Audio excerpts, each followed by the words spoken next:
സഹോദരന്മാരെ, സഹോദരിമാരെ, എത്രമാത്രം ആനന്ദപുളകം ചാർത്തുന്ന ഒരു സന്ദർഭമാണിത് എന്ന് വാക്കുകളെ കൊണ്ട് പറഞ്ഞറിയിക്കാൻ വളരെ പ്രയാസമാണ്. കാഠിന്യമുള്ള ഒരു പശ്ചാത്തലത്തിലെ ഒരു സാമൂഹിക സാഹചര്യത്തിലെ കാരുണ്യത്തിൻ്റെ കുളിർതെന്നലുകൾ നമുക്കെത്ര പ്രധാനമാണോ അത്ര പ്രധാനമാണ് ഈ സംഗമം, ഈ സ്നേഹാഗമം. പേര് തന്നെ വളരെ ഇമ്പമുള്ളതാണ്, സ്നേഹാഗമം. ഒന്നിച്ച് ഒരു വർത്തമാനം, ഒന്നിച്ച് വർത്തമാനം പറയുക എന്നുള്ളത് തന്നെയാണ് എല്ലാ ആഗോള പ്രശ്നങ്ങൾക്കുമുള്ള പരിഹാരം. വർത്തമാനം സ്നേഹത്തിലേ സംഭവിക്കുകയുള്ളൂ. പണ്ട് കാലം മുതൽ നമ്മുടെ ഭാഷയിൽ വർത്താനം പറഞ്ഞു എന്ന് പറഞ്ഞാൽ അത് സ്നേഹപൂർവ്വം നടത്തുന്ന സംഭാഷണത്തിനാണ് വർത്തമാനം എന്ന് പറയുന്നത്. വളരെ അഗാധമാണ് ഈ പരിപാടി. ഇതിന് കാരണമായിട്ടുള്ള, പ്രേരകമായിട്ടുള്ള, ഇതിൻ്റെ പിന്നിൽ ഒരു വലിയ ചോദന പോലെ പ്രവർത്തിച്ച സമാദരണീയനായ മെത്രാപ്പോലീത്തയുടെ doctor Joseph Mar Barnabas suffragan മെത്രാപ്പോലീത്തയുടെ ഈ ആത്മീയമായ ഉത്തരവാദിത്തം ഏറ്റെടുത്തതിൻ്റെ ജൂബിലി ഇങ്ങനെ ആഘോഷിക്കുന്നുവെന്നത് വലിയൊരു മാതൃകയാണ്. എങ്ങനെയും ആഘോഷിക്കാം ഇതുപോലുള്ള സന്ദർഭങ്ങൾ. അത് മെത്രാപ്പോലീത്തയുടെ വ്യക്തിത്വത്തിനും പ്രകൃതത്തിനും പ്രവർത്തന ശൈലിക്കും സമീപനത്തിനും മനോഭാവത്തിനും വളരെ ഇണങ്ങിച്ചേരുന്നതാണ് എന്ന് അദ്ദേഹത്തെ അടുത്തറിഞ്ഞ എന്നെപ്പോലുള്ളവർക്കൊക്കെ ഒരു സങ്കോചവും കൂടാതെ പറയാൻ സാധിക്കും. ആ സൗമ്യഭാവം, ആ സ്നേഹഭാവം അതിനേറ്റവും ഇണങ്ങുന്നതാണ്. ഒരുപക്ഷെ ഭാഗ്യമാണ്, മെത്രാപ്പോലീത്തയുടെയും കൂടി ഭാഗ്യമാണ്. സഭയുടെ ഉത്തരവാദിത്തം ഏറ്റെടുത്തിട്ട് 50 വർഷം തികയുന്ന നേരം ഇങ്ങനെ ലളിതസുന്ദരമായി, ഒച്ചപ്പാടില്ലാതെ, ബഹളങ്ങളില്ലാതെ, ശബ്ദഘോഷങ്ങൾ നിറഞ്ഞ ഒരു സാഹചര്യത്തിൽ പ്രശാന്തമായി, എനിക്കിവിടെ വലിയ വിഷയങ്ങളൊന്നും പറയാൻ തോന്നുന്നേയില്ല. ഒരു 15 മിനിറ്റാണ് നമ്മൾ ഓരോരുത്തരും സംസാരിക്കുന്നത്. ആ 15 മിനിറ്റിനകം ഒതുക്കി പറയാവുന്ന കാര്യങ്ങളേ ഉള്ളൂ. എൻ്റെ മനസ്സിൽ ഒരുപാട് കാര്യങ്ങളുണ്ട്. എനിക്കിപ്പോൾ അതിനേക്കാളൊക്കെ പറയാൻ തോന്നുന്നത് ഈ സദസ്സിനെ കുറിച്ചാണ്, ഈ സന്ദർഭത്തെക്കുറിച്ചാണ്. ഈ വിഷയത്തെക്കുറിച്ച് പറയാനുള്ളതിനേക്കാൾ എനിക്ക് താല്പര്യം, ഞാൻ ഇതിനെക്കുറിച്ച് മാത്രം പറഞ്ഞാൽ തന്നെ എൻ്റെ കടമ നിറവേറ്റപ്പെടുമെന്നുള്ള വിചാരമാണ് എൻ്റെ മനസ്സിലിപ്പോഴുള്ളത്. അത്രയും സുന്ദരമാണ്, പ്രസക്തമാണ് ഈ സന്ദർഭം. കാലം ദാഹിക്കുന്ന ഇതുപോലുള്ള സംഗമങ്ങൾ ഒന്നിച്ചു തീരെ ഇല്ല എന്നൊന്നുമല്ല ഞാൻ പറയണത്, ഇതൊക്കെ നാട്ടിൽ നടക്കാത്തതൊന്നുമല്ല. പക്ഷേ ഈ സംഗമത്തിന് ചില വിശേഷങ്ങളുണ്ട്. പ്രത്യേകിച്ച് ഇന്ന് നാം കടന്നു പോകുന്ന സാഹചര്യം കൂടി പരിഗണിക്കുമ്പോൾ നമ്മുടെ സാമൂഹിക സാഹചര്യം അനുദിനം തീക്ഷ്ണമായി തീരുകയാണ്, അനുദിനം തപിക്കുകയാണ്. താപമാണ്, കുളിരില്ല, ആർദ്രതയില്ല. മൃദുവചനങ്ങളെക്കാൾ കഠിനമായ വാക്കുകൾ അരങ്ങ് തകർക്കുകയാണ്. ഞാൻ ചിലപ്പോൾ പറയാറുണ്ട്, ഒരു ബോംബിട്ടാൽ അതിൻ്റെ ആഘാതത്തിന് ഒരു പരിധിയുണ്ട്, ഇത്ര കിലോമീറ്റർ വരെ അത് ചെന്നെത്തും. പക്ഷെ വാക്കിൻ്റെ ബോംബിന് പരിധിയില്ല. അത് ഇന്ന സ്ഥലത്ത് നിന്ന് പറയാൻ സാധിക്കില്ല, അതെവിടെയെത്തും. പ്രത്യേകിച്ച് സോഷ്യൽ മീഡിയ ലോകത്തെ വളരെ പ്രധാനപ്പെട്ട ഒരു വഴിയായിട്ടുള്ള ഒരു കാലത്ത് അങ്ങ് പരക്കും. അത് എവിടെയും അത് വിപത്ത് സൃഷ്ടിക്കും. രാജ്യാതിർത്തികൾ കടന്നുപോകും. സാമൂഹികമായിട്ടുള്ള അതിരുകൾക്കപ്പുറത്തേക്കൊക്കെ അത് വ്യാപിക്കാനുള്ള പ്രഹരശേഷി അതിനുണ്ട്. അങ്ങനെയുള്ള ഒരു കാലഘട്ടത്തിൻ്റെ തീക്ഷ്ണഭാവം, കഠിനഭാവം കണക്കിലെടുക്കുമ്പോഴാണ് എനിക്ക് അഭിവന്ദനായ മെത്രാപ്പോലീത്തയുടെ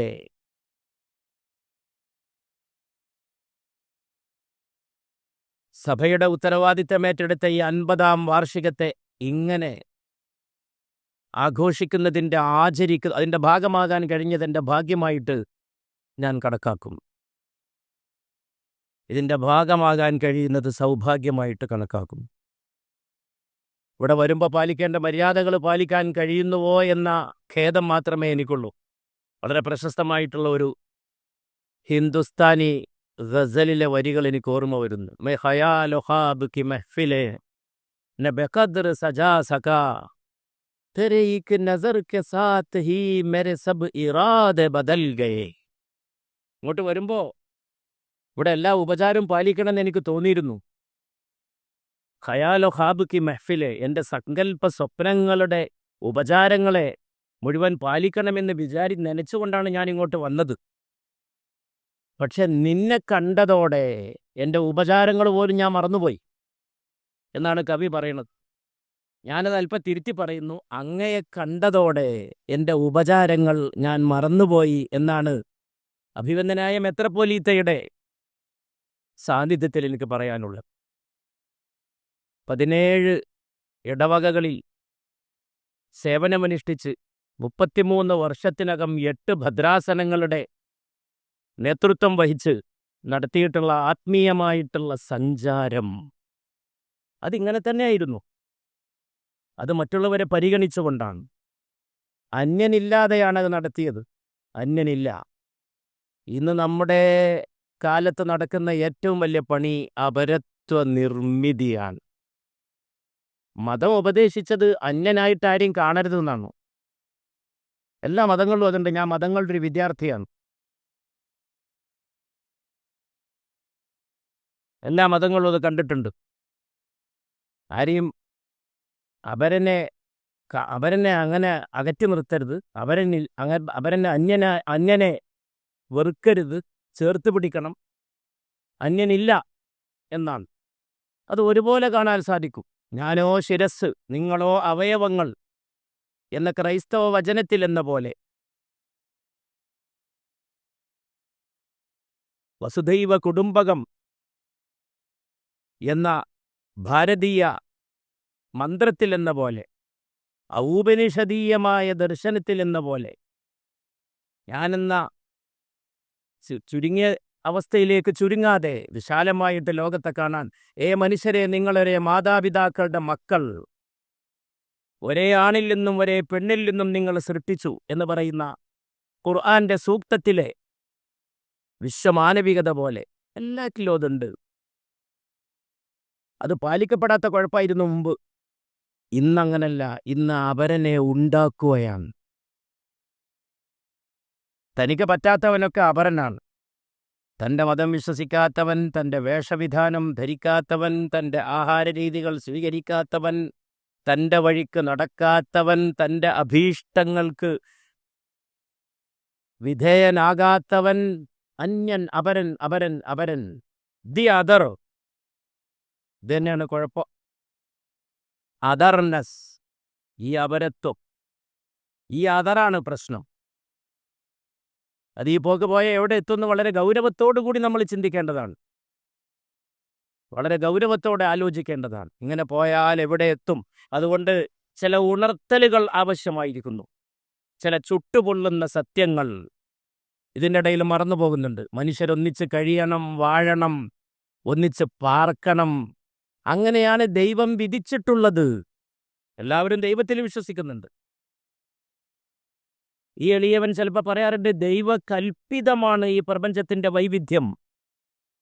ദൈവകൽപ്പിതമാണ്, ദൈവഹിതമാണ്. ഖുർആനിൽ പറയുന്നുണ്ട്, ദൈവം ഇച്ഛിച്ചിരുന്നുവെങ്കിൽ നിങ്ങളെ ഒരേ സമൂഹമാക്കി തീർക്കുമായിരുന്നു. ദൈവം അങ്ങനെ ഇച്ഛിച്ചിട്ടില്ല എന്നല്ല ഇന്ന് മനസ്സിലാക്കേണ്ടത്. ദൈവേച്ഛ നടപ്പിലാകുന്ന എല്ലാ മതവിശ്വാസികൾക്കും അറിയാം.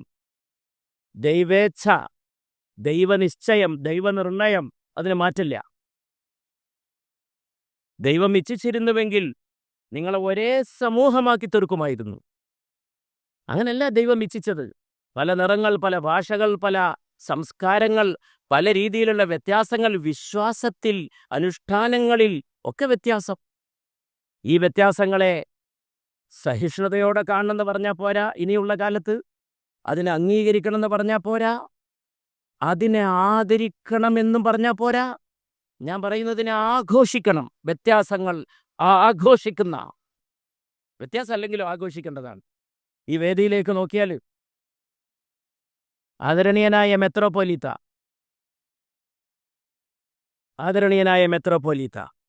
ആദരണീയനായ സ്വാമിജി, ബഹുമാനപ്പെട്ട ഹുസൈൻ മടവൂർ, ബഹുമാനപ്പെട്ട ഫാദർ, ബഹുമാനപ്പെട്ട ഡോക്ടർ മാത്യൂസ് സദസ്സിലേക്ക് ഈ വേഷവിധാനങ്ങളോ രൂപങ്ങളോ ഭാവങ്ങളോ എനിക്ക് ചിലപ്പോൾ തോന്നാറുണ്ട് ഇതൊക്കെ അടിയിലേക്ക് ഇറങ്ങിച്ചെന്നാലും ഒക്കെ കടലിൻ്റെ അടിയിൽ തിരമാലല്ല, മുകളിലേ ഉള്ളൂ തിരമാല. സാഗരത്തിൻ്റെ അടിയിൽ അഗാധമാകും തോറും പ്രശാന്തതയിലേക്കുള്ള, നാരായണഗുരു പറയുന്നുണ്ട്, ആഴണം വാഴണം, ആഴണം, ആഴത്തിലേക്ക് പോകണം. ഇന്ന് ആഴല്ല, ക്ഷമിക്കണം, മതത്തിന് ആഴല്ലാതായി തീരാണ്, മതവിശ്വാസത്തിന് ആഴല്ലാതായി തീരാണ്. അറിവിനെ എല്ലാവരും ഉപേക്ഷിക്കണം. ഓരോ മതവിശ്വാസികളും അതാത് മതത്തെക്കുറിച്ചുള്ള അറിവിലേക്ക് പോലും പോകുന്നില്ല, ആർക്കും ആവശ്യമില്ല. ആഴത്തിലേക്ക് പോയാൽ എല്ലാ പ്രശ്നങ്ങളും തീരും. പുറത്തു മാത്രമാണ് തിരമാല, കടലിൻ്റെ അടിയിൽ ശാന്തിയാണ്. അങ്ങനെ ആഴത്തിലേക്ക് പോകുമ്പോൾ ഒരു ഉയർച്ച വരും. ആഴത്തിലേക്ക് പോകുന്ന വ്യക്തിക്കും സമൂഹത്തിനും ഔന്നത്യം വരും. ഹയർ റിലീജിയൻ, ഹയർ പൊളിറ്റിക്സ്, അവിടെ ഒന്നും ഈ ഷണ്ഠകൾക്ക് സ്ഥാനമില്ല. ഹയർ റിലീജിയൻ, ഓരോരുത്തരുടെയും വിശ്വാസം ഉന്നതമായിട്ടുള്ള മതവിശ്വാസമായി മാറുമ്പോൾ എല്ലാവരും ദൈവത്തിൻ്റെ സൃഷ്ടികളും ദൈവത്തിൻ്റെ ദാസന്മാരും ദൈവത്തിൻ്റെ കുടുംബമാണ് ഈ പ്രപഞ്ചം. തിരുനബി മുഹമ്മദ് നബി സല്ലല്ലാഹു അലൈഹി വസല്ലം പറയുന്നുണ്ട്, പ്രപഞ്ചം ദൈവത്തിൻ്റെ കുടുംബമാണ്, ദൈവഹിതം. അതുകൊണ്ട് ഈ ആഴമാണ് നഷ്ടം. ആ ഡെപ്ത് അതിന് തിരിച്ചു കൊടുക്കാൻ സാധിക്കണം. അതാണ് ഇതിൻ്റെ ആർദ്രത. മതം എന്താണ് എന്നൊരിക്കൽ തിരുനബിയോട് ചോദിക്കുന്നുണ്ടൊരു സദസ്സിൽ. വല്ലാത്തൊരു ചോദ്യമാണ്, ഈ കാലവും ചോദിക്കുന്ന ചോദ്യമാണ്. എന്താണ് മതം? ഇതിനുത്തരം പറയാൻ വേണ്ടി ലോകത്തൊരുപാട് ലൈബ്രറികളുടെ ഗ്രന്ഥശാലകളിലെ ഗ്രന്ഥകൂമ്പാരങ്ങൾ വേണ്ടി വന്നേക്കാം പലർക്കും. മുഹമ്മദ് നബി സല്ലല്ലാഹു അലൈഹി വസല്ലം അതിൻ്റെ മറുപടി ഒരു ഗുളിക രൂപത്തിലാണ് നൽകിയത്. മതം സൽസ്വഭാവമാണ് എന്നവിടുന്ന് മറുപടി പറഞ്ഞു. മതം സൽസ്വഭാവമാണ്. മനുഷ്യൻ നന്നായി വർത്തിക്കുമ്പോൾ അതാണ് മതം. ചിലപ്പോഴൊക്കെ പുഞ്ചിരിയെക്കുറിച്ച് പറയുന്നുണ്ട്. പുഞ്ചിരിയെക്കുറിച്ച് മതത്തിൽ പറയുന്നുണ്ട്. തിരുനബി പുഞ്ചിരി ഒരു ധർമ്മമാണെന്ന് പറയുന്നുണ്ട്. ആളുകളോട് ചിരിക്കൂ, നല്ലത് പറയൂ, നല്ലത് പറയാൻ കഴിയില്ലെങ്കിൽ മൗനം പാലിക്കൂ എന്നാണ് പറയണത്. വാക്കിൻ്റെ ഒക്കെ ഒരു പ്രാധാന്യം. നമ്മൾ ഒന്നിച്ച് ജീവിക്കേണ്ടവരാണ്. നമ്മുടെ സംസ്കാരം ഇടകലർന്നിരിക്കുകയാണ്. ഇന്ത്യ രാജ്യത്തത് പ്രത്യേകം അങ്ങനെയാണ്, ലോകത്തെല്ലായിടത്തും അങ്ങനെയാണ്. Every culture is essentially and basically composite. ഏത് സംസ്കാരവും അടിസ്ഥാനപരമായും അനിവാര്യമായും സമ്മിശ്രമാണ്, ഇടകലർന്ന് കിടക്കുകയാണ്. സംസ്കാരം എന്ന് പറയുന്ന സംഗതിയെ ഒരച്ചിൽ വാർക്കാൻ കഴിയില്ല. അത് മനസ്സിലാക്കിയാൽ തന്നെ ഒരുപാട് പ്രശ്നങ്ങൾ തീരും. അങ്ങനെയുള്ള ഒരു വിശാലമായിട്ടുള്ള മാനവികതയെപ്പറ്റി ചിന്തിക്കണം. ആ മാനവികതയെപ്പറ്റി ചിന്തിക്കാനുള്ള അവസരമാണ് നമുക്ക് കൈവന്നിരിക്കുന്നത്. നമ്മളിവിടെ ഒന്നിച്ച് പാർക്കുകയും മനുഷ്യൻ്റെ വേദനകൾ ഏറ്റെടുക്കുകയും ചെയ്യണം. മാനവരാശി അതിൻ്റെ ചരിത്രത്തിൽ ഒരു പ്രത്യേക ഘട്ടത്തിലൂടെയാണെന്ന് കടന്നു പോണത്. ഇതിനെക്കുറിച്ച് തന്നെയാണ് ചിന്തിക്കേണ്ടത്, ഇതിനെക്കുറിച്ചാണ് പഠിക്കേണ്ടത്, ഇതിനെക്കുറിച്ചാണ് ഗവേഷണങ്ങൾ വേണ്ടത്. ഈ പ്രതിസന്ധി എങ്ങനെ മറികടക്കാം? ലോകം നേരിടുന്ന ഏറ്റവും വലിയ പ്രതിസന്ധി എൻ്റെ എളിയ അഭിപ്രായത്തിൽ സാമ്പത്തിക പ്രതിസന്ധിയല്ല.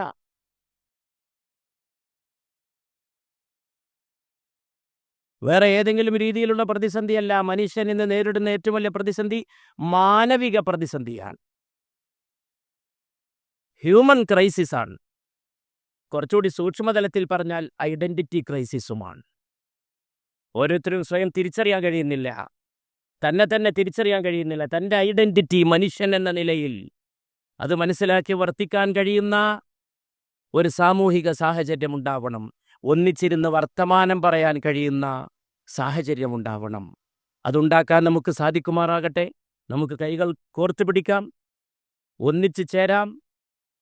അങ്ങനെ ഒരു പുതിയ ലോകം കെട്ടിപ്പടുക്കാൻ, ഒരു നവലോകം കെട്ടിപ്പടുക്കാൻ, ഒരു കുഞ്ഞും കരയാത്ത, ഒരു കുഞ്ഞിനെയും ബോംബിട്ട് കൊല്ലാത്ത, ആരും ആരെയും ആക്രമിക്കാത്ത, ആരും ആരുടെയും ചോരയ്ക്ക് വേണ്ടി ദാഹിക്കാത്ത അതിനിടയിലുള്ള വ്യത്യാസങ്ങളെ മായ്ച്ചു കളയുന്ന ഇവിടെയുള്ള ബഹുമാന്യരുടെ മുഴുവൻ സാന്നിധ്യം ആദരണീയനായ സ്വാമിജി, ഞാൻ സ്വാമിജിയുടെ കൊളത്തൂർ ആശ്രമത്തിൽ പോയിട്ട് വർഷങ്ങൾക്ക് മുമ്പ് സംസാരിച്ചിട്ടുണ്ട്.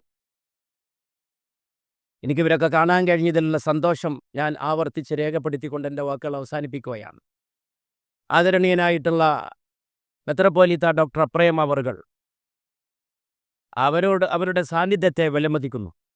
ബഹുമാനപ്പെട്ട ഹുസൈൻ മടവൂർ സാഹിബ് ഞങ്ങൾ പലപ്പോഴും കാണുന്നവരിയ്ക്കുന്നവരുമാണ്. ഇവിടെയുള്ള വേദിയിലുള്ള മോഡറേറ്റർ ബഹുമാനപ്പെട്ട ഫാദർ അടക്കം കണ്ടുമുട്ടുന്നത് ഭാഗ്യമാണ്. ഒരേ സമയത്ത് ജീവിച്ചതുകൊണ്ടും ജനിച്ചതുകൊണ്ടും അതിനുള്ള ഭാഗ്യം ഉണ്ടായത്. എനിക്ക് ബഹുമാനപ്പെട്ട മെത്രാപ്പോലീത്ത ജോസഫ് മാർ ബർണബാസ് സഫ്രഗൻ മെത്രാപ്പോലീത്ത അവറുകളും ഞാനും ഒരേ കാലത്തിൽ ജീവിച്ചതുകൊണ്ടാണ് ഞങ്ങൾക്ക് കാണാനും പരിചയപ്പെടാനും സാധിച്ചിരിക്കുന്നത്. എനിക്കൊരു മഹാകവിയെ ഓർമ്മ വരുന്നുണ്ട്. അദ്ദേഹം ഒരു ഡയറി എഴുതിയിട്ടുണ്ട്. ഞാനത് മലയാളത്തിലേക്ക് പരിഭാഷപ്പെടുത്തിയിട്ടുണ്ട്. MT ആണ് അതിന് അവതാരിക എഴുതിയിട്ടുള്ളത്. ഓരോ ദിവസവും അദ്ദേഹം ഓരോന്ന് കുറിച്ച് വെക്കും. മറ്റ് പരസ്പര ബന്ധമില്ലാത്ത കാര്യങ്ങളാണ് കുറിച്ച് വെക്കുക. ഒരു ദിവസം പിശുക്കിനെ കുറിച്ച്, ഒരു ദിവസം ഹാലിയുടെ വാൽ നക്ഷത്രത്തെക്കുറിച്ച്. ഒരു ബന്ധമില്ല ഈ കാര്യങ്ങൾക്കിടയിൽ. ഒരു ദിവസം അദ്ദേഹം എഴുതി വെച്ചു, എൻ്റെ ഓരോ ദിവസവും ധന്യമാകുന്നത് ഞാൻ ആ ദിവസത്തിൽ കണ്ടുമുട്ടുന്ന മനുഷ്യരുടെ അടിസ്ഥാനത്തിലാണ്. ചില ആളുകളെ കണ്ടുമുട്ടുന്നതോടുകൂടി ആ ദിവസം വളരെ ധന്യമാവുകയാണ്. അങ്ങനെ കണ്ടുമുട്ടാനിടയായത് ഒന്നിച്ചൊരേ കാലത്ത് പാർത്തത് കൊണ്ടാണ്. അതുകൊണ്ട് ഞാൻ മഹാകവി പൂന്താനത്തിൻ്റെ 2 വരി കൊണ്ട് ഈ മഹാസംഗമത്തിൻ്റെ ഉദ്ഘാടനം ആദരണീയനായ മെത്രാപ്പോലീത്ത അവറുകളുടെ അനുമതിയോടെ നിർവഹിക്കാൻ ആഗ്രഹിക്കുകയാണ്. കൂടിയല്ല പിറക്കുന്ന നേരത്തും കൂടിയല്ല മരിക്കുന്ന നേരത്തും. ഒറ്റ സമയത്ത് വന്നിട്ട് ആരും ജനിച്ചില്ല, ഒറ്റ സമയത്ത് വന്നിട്ട് ആരും മരിച്ചും പോണില്ല. വ്യത്യസ്ത സമയങ്ങളാണ്. കാലത്തിൻ്റെ പ്രവാഹത്തിനിടയിലെ ഒരു തുള്ളി മാത്രമാണ് ഞാൻ. എൻ്റെ കൂടെ വേറെ കുറേ തുള്ളികൾ ഒരേ സമയത്ത് ഒഴുകിയതുകൊണ്ട് ആ തുള്ളികളെ ഞാൻ കണ്ടുമുട്ടി. ഒരു പുഴയിൽ ഒരാളും ഒരു വട്ടം കുളിക്കുന്നില്ല, ഒറ്റ വട്ടം കുളിക്കുന്നില്ല. ഒരു പുഴയിൽ 10 വട്ടം കുളിക്കുമ്പോൾ അത് ഒരേ പുഴയിലല്ല, അത് 10 പുഴയിലാണ്. വെള്ളം മാറിയിട്ടുണ്ട്, പുഴ മാറിയിട്ടുണ്ട്. ആ മണ്ണേ ഒന്നായിട്ടുള്ളൂ, പുഴ മാറുന്നുണ്ട്. കൂടിയല്ല പിറക്കുന്ന നേരത്തും കൂടിയല്ല മരിക്കുന്ന നേരത്തും. ഞാൻ ഈ പൂന്താനത്തിൻ്റെ ഇല്ലത്ത് പലപ്പോഴും പോയിട്ടുണ്ട്. എൻ്റെ വീടിൻ്റെ അടുത്ത് ഒരു 10 കിലോമീറ്ററേ ഉള്ളൂ. അവിടെ നടക്കുന്ന സാഹിത്യോത്സവത്തിൽ എല്ലാ വർഷവും പങ്കെടുക്കുന്ന ഒരാളാണ് ഞാൻ. മധ്യ ഇങ്ങനെ കാണുന്ന നേരത്ത് മത്സരിക്കുന്നതെന്തിനു നാം വൃഥാ. മധ്യ ഇങ്ങനെ കാണുന്ന നേരത്ത് മത്സരിക്കുന്നതെന്തിനു നാം വൃഥാ. ഒരു 100-400 കൊല്ലം മുമ്പ് ജീവിച്ച പൂന്താനത്തിനൊരു പ്രത്യേകതയും കൂടിയുണ്ട്. പച്ച മലയാളത്തിൽ കവിത എഴുതി തുടങ്ങിയ ആദ്യത്തെ മലയാള മഹാകവികളിൽ അഗ്രിമസ്ഥാനത്താണ് പൂന്താനത്തിൻ്റെ ശ്രേണീബദ്ധത. ഈ കാവ്യശകലത്തോടുകൂടി ഇതിൻ്റെ ഉദ്ഘാടനം നിർവഹിച്ചതായി എളിമയോടെ അറിയിച്ച് ഇവിടെ വരാനും കഴിഞ്ഞത് ഭാഗ്യമായി കരുതി എൻ്റെ എളിയ വാക്ക് കേട്ട ഈ മഹാസദസ്സിന് നന്ദി പറഞ്ഞ് എൻ്റെ വാക്കുകൾ ഉപസംഹരിക്കുന്നു.